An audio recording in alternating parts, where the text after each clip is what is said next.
सभी स्टूडेंट को मेरे यूट्यूब चैनल पर स्वागत है।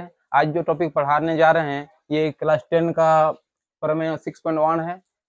इसको आधारभूत आनुपातिकता प्रमेय या थर्स प्रमेय भी कहा जाता है। जो ये बहुत ही इम्पोर्टेंट है, बोर्ड एग्जाम में आता भी है। और प्रमेयों में क्लास 10 में 4 प्रमेय रहता है, जिसमें ये 6.1 और 6.2 और 6.8 और 6.9 ये चार प्रमेय में से एक एग्जाम में आता ही है। आज जो टॉपिक पढ़ाने जा रहे हैं ये 6.1 है, जिसको आधारभूत आनुपातिकता प्रमेय या थेल्स प्रमेय भी कहा जाता है। इसमें सिर्फ प्रमेय ये दिया रहता है और इसका फिगर अपने से बनाना पड़ता है, उसके बाद इसको प्रूव करना पड़ता है। तो इसमें जो प्रमेय है 6.1 प्रमेय है, इसमें जो क्या दिया हुआ है और क्या प्रूव करना पड़ेगा इसको हम लोग देखते हैं। इसमें दिया हुआ है कि किसी त्रिभुज की एक भुजा के समांतर एक त्रिभुज हम लोग बनाते हैं।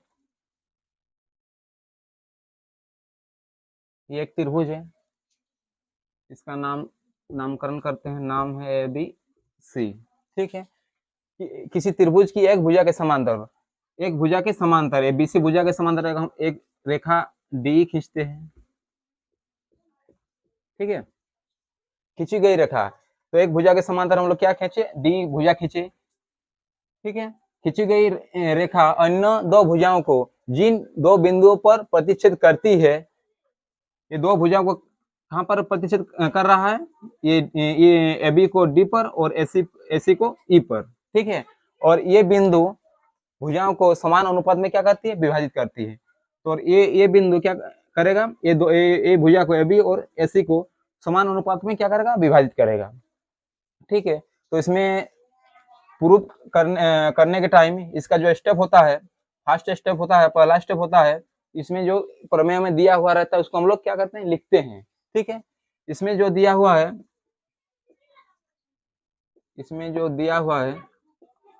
क्या दिया हुआ है, एक त्रिभुज एबीसी है। एबीसी क्या है, एक त्रिभुज है। ठीक है, इसमें क्या दिया हुआ है जिसमें बीसी समांतर डी है। ठीक है, इसमें क्या है, इसके समांतर ये रेखा हम लोग खींचे हैं। ठीक है, तो ये रेखा क्या करेगा, ये दो भुजाओं को ए बी और एसी को समान अनुपात में क्या करेगा, विभाजित करेगा। तो हम लोग इसमें क्या सिद्ध करना है, जो इसका सेकेंड स्टेप होता है प्रूव करने का, जो सिद्ध करना होता है उसको हम लोग क्या लिखते हैं। सिद्ध करना है, क्या सिद्ध करना है, A D by D B equal to A E by E सी।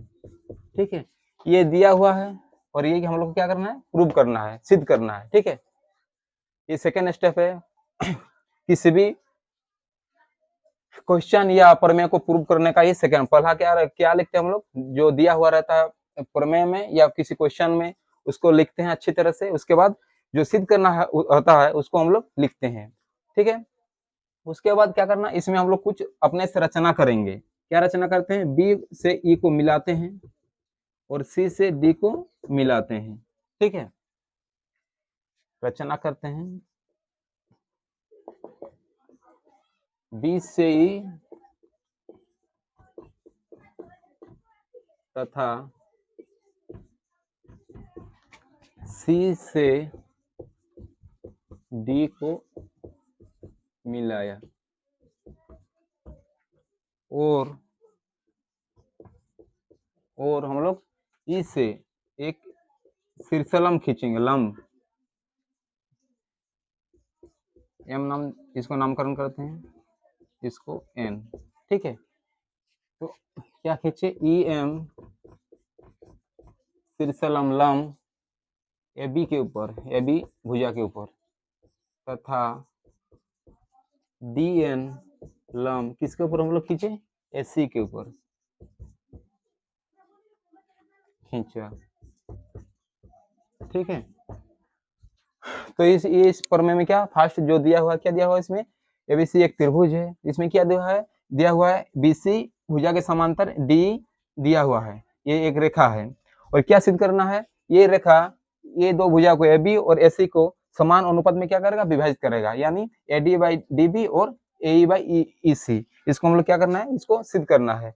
और रचना अपने से क्या रचना कर रहे हैं, बी से ई को और सी से डी को मिलाया, ई एन लम किसके ऊपर एबी भुजा के ऊपर और डी एन लम किसके ऊपर एसी की भुजा के ऊपर हम लोग खींचे। ठीक है, नेक्स्ट स्टेप होता है प्रमाण। ठीक है, पहले हम लोग क्या लिखें, दिया है जो दिया हुआ किसमें, इसमें क्या दिया हुआ था, बीसी भुजा के समांतर डी है और एबीसी में क्या है त्रिभुज है, बीसी भुजा के समांतर डी है और क्या प्रूव करना है, एडी बाई डीबी और ए बाई ईसी। ठीक है, और रचना हम लोग क्या किए, बी से ई को और सी से डी को मिलाएं और ई एन लम किसके ऊपर खींचे, एबी के ऊपर और डी एन लम किसके ऊपर खींचे, एसी के ऊपर। ठीक है, इसके बाद जो स्टेप होता है उसको हम लोग बोलते हैं प्रमाण। ठीक है, तो हम लोग जानते हैं त्रिभुज का क्षेत्रफल क्या होता है, अगर किसी त्रिभुज में उसका ऊंचाई और ऊंचाई दिया रहता है। ठीक है, तो त्रिभुज का क्षेत्रफल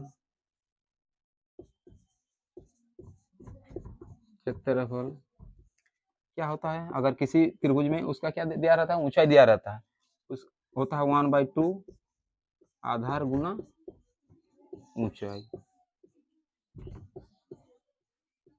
आधार गुना ऊंचाई, ये क्या होता है किसी त्रिभुज का क्षेत्रफल, अगर किसी त्रिभुज में क्या दिया रहेगा, ऊंचाई दिया रहेगा तो।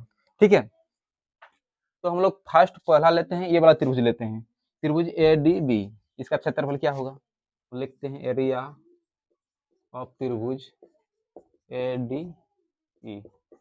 ठीक है, क्या होगा, हाफ ए डी ई, इसका आधार क्या होगा, हम लोग इसका आधार इसको लेते हैं ए डी। ठीक है, इसका ऊंचाई क्या हो जाएगा, ये वाला ऊंचाई होगा, ऊंचाई हमेशा क्या होता है, लंब होता है, सीधा होता है। ठीक है, ये इसका ऊंचाई हो जाएगा ईएम, इसको हम लोग समीकरण 1 नामकरण करते हैं।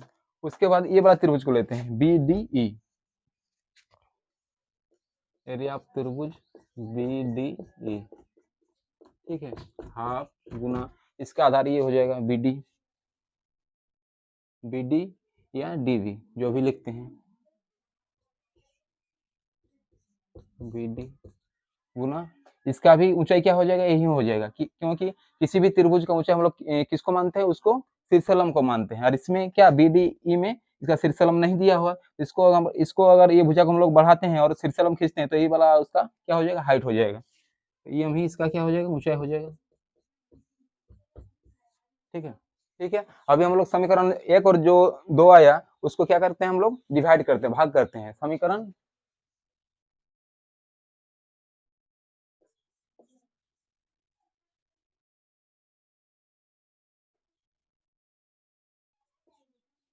समीकरण 2 से समीकरण 1 को भाग देने पर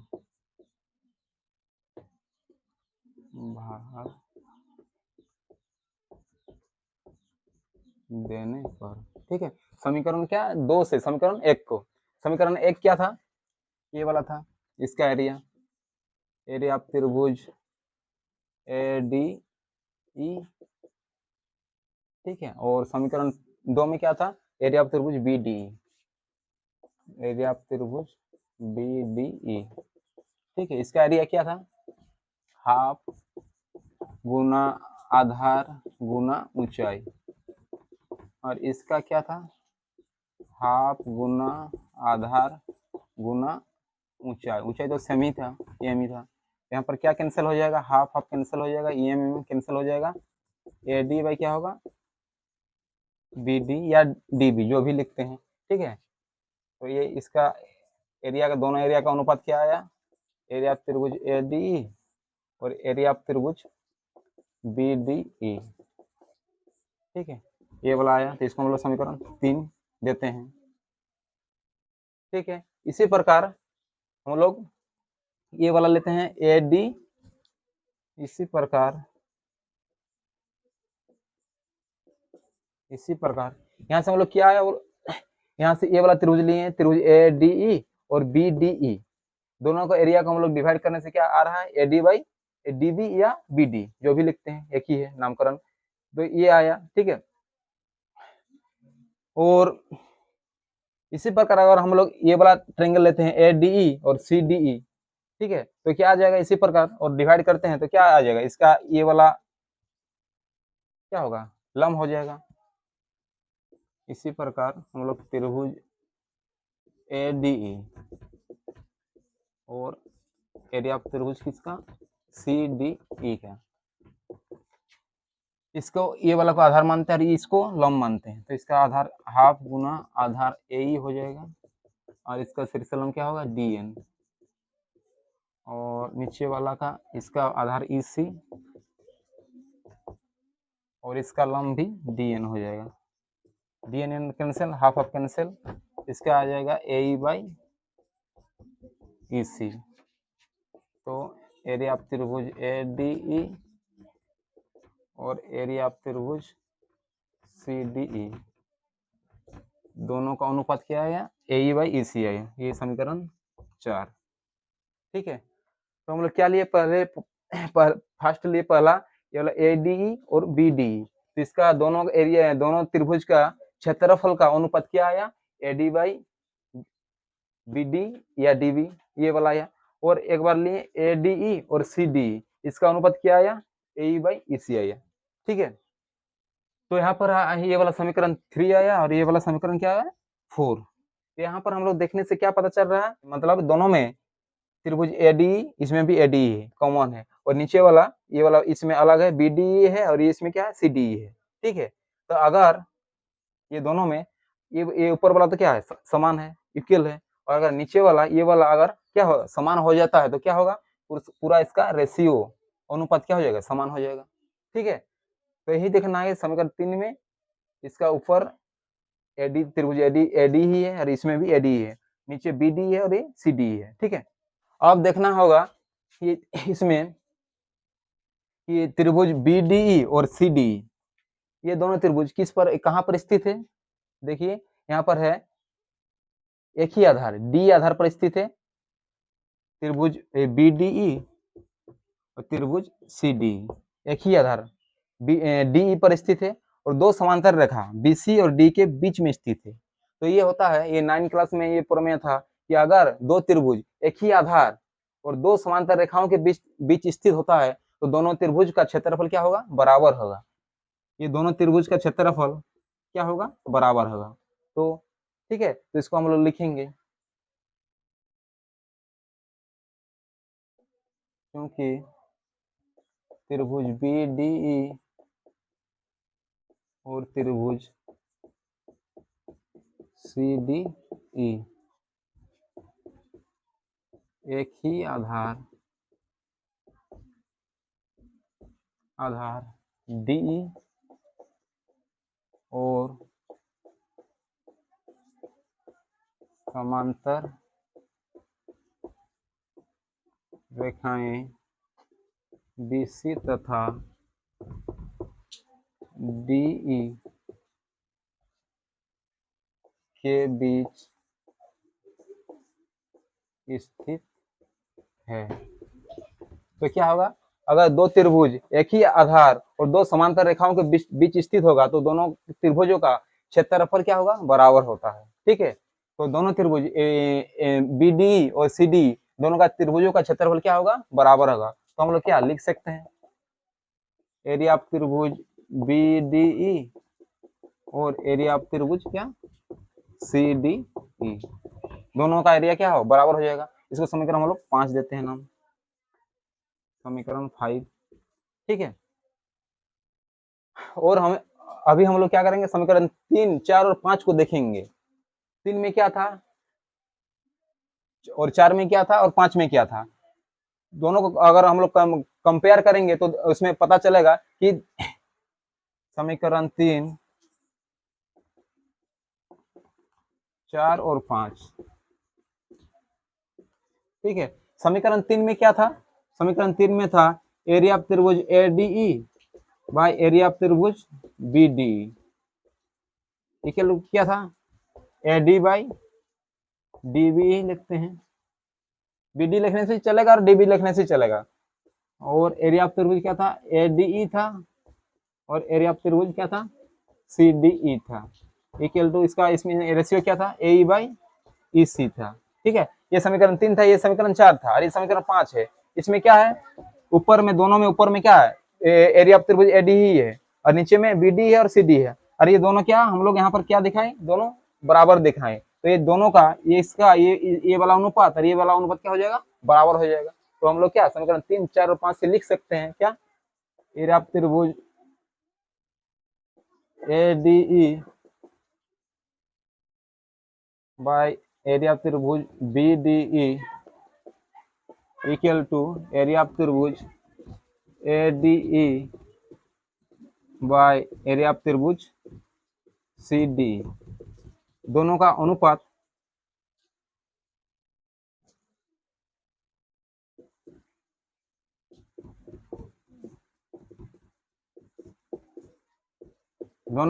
क्या हो जाएगा, बराबर हो जाएगा।